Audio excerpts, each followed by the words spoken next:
Hello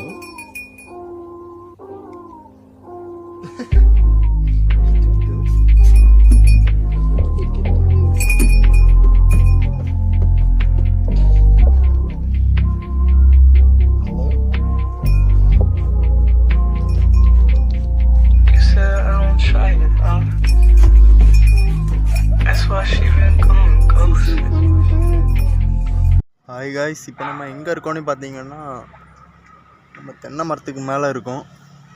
இதில் வந்து ஒரு பெரிய மரநாய் இருக்குது. அது வந்து மரநாய் நாங்கள் மரத்தில் ஏறின உடனே அது வந்து கீழே சாடி போயிட்டு அந்த காட்டுக்குள்ளே ரொம்ப பெருசு, ஒரு 20 கிலோவாவது இருக்கும். அதோட குட்டி மேலே இருக்கவங்களே காமிச்சு தரேன்.